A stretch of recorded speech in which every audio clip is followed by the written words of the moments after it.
L'art, c'est l'enseignement par le beau. L'art n'est jamais gratuit, il a une fonction fondamentale dans la structuration des civilisations et prend une part active dans le renforcement de l'unité du groupe.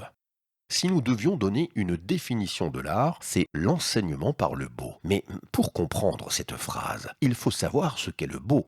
Le beau n'est pas subjectif. Le beau, c'est ce qui, par sa forme, son mouvement, son harmonie et ses rythmes, se rapproche de la vie. Nous sommes faits pour aimer et rechercher le beau, que ce soit un beau paysage, qui est un symbole d'espace calorique favorisant la vie, la belle architecture, qui est synonyme de solidité et de protection, ou encore le beau corps, qui est garant de force, de protection ou de fertilité. Le beau est toujours ce qui est utile à la vie et à sa conservation.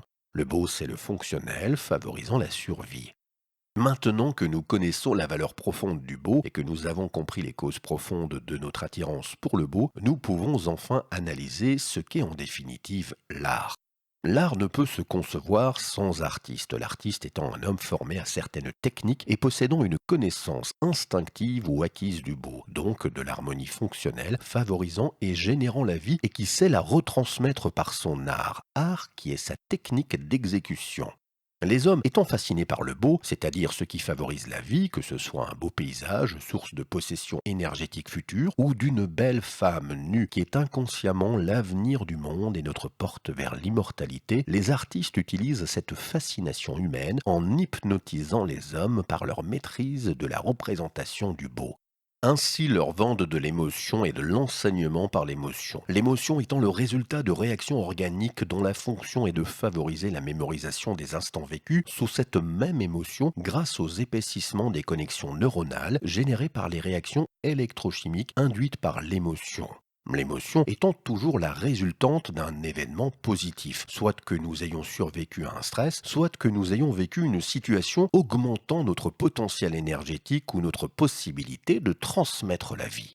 Les artistes sont donc les maîtres de la représentation du beau et ont cette capacité fabuleuse de générer de l'émotion.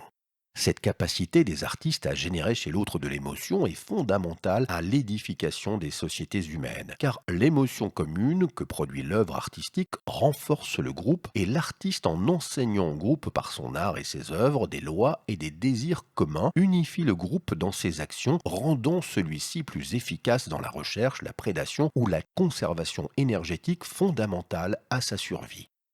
Ainsi, quand les bourgeois s'émerveillent ensemble devant une toile achetée à un peintre à la mode, ils s'unissent émotionnellement devant le beau, renforçant leur lien de caste, protégeant par là leur patrimoine génétique commun et leur accumulation énergétique.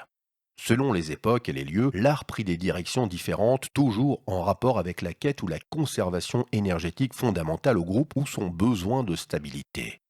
La mode du paysage lointain et exotique pouvait à une certaine époque générer chez les hommes des désirs d'expansion coloniale, favorisant la prédation calorique d'un groupe en pleine explosion technique et démographique. L'art allemand du Troisième Reich entretenait l'image du héros guerrier et du sacrifice dans la quête d'espace vital d'une Allemagne en pleine expansion. De même, l'art soviétique glorifiait le travail dans cet immense effort collectif de modernisation permettant à la Russie socialiste d'augmenter ses ressources énergétiques et l'art religieux, où qu'il se développa, apprenait aux hommes les lois morales pour unifier et stabiliser la société, rendant le groupe plus productif et résistant, et apprenait aux hommes la soumission à Dieu et à ses représentants terriens de la noblesse, moyen pour la caste des nobles de conserver leur pouvoir sur les producteurs et de continuer à régner dans l'opulence énergétique. L'art n'est jamais gratuit, l'art n'a rien d'indéfinissable ni de subjectif. Il est le ciment du groupe, un moyen d'enseigner en facilitant la mémorisation, un moteur pour la conquête en générant des désirs de prédation chez les hommes, un moyen de domination d'un groupe sur un autre en enseignant la soumission. L'art, c'est l'enseignement et la transmission d'idées, de savoir et de désirs par le beau générant l'émotion.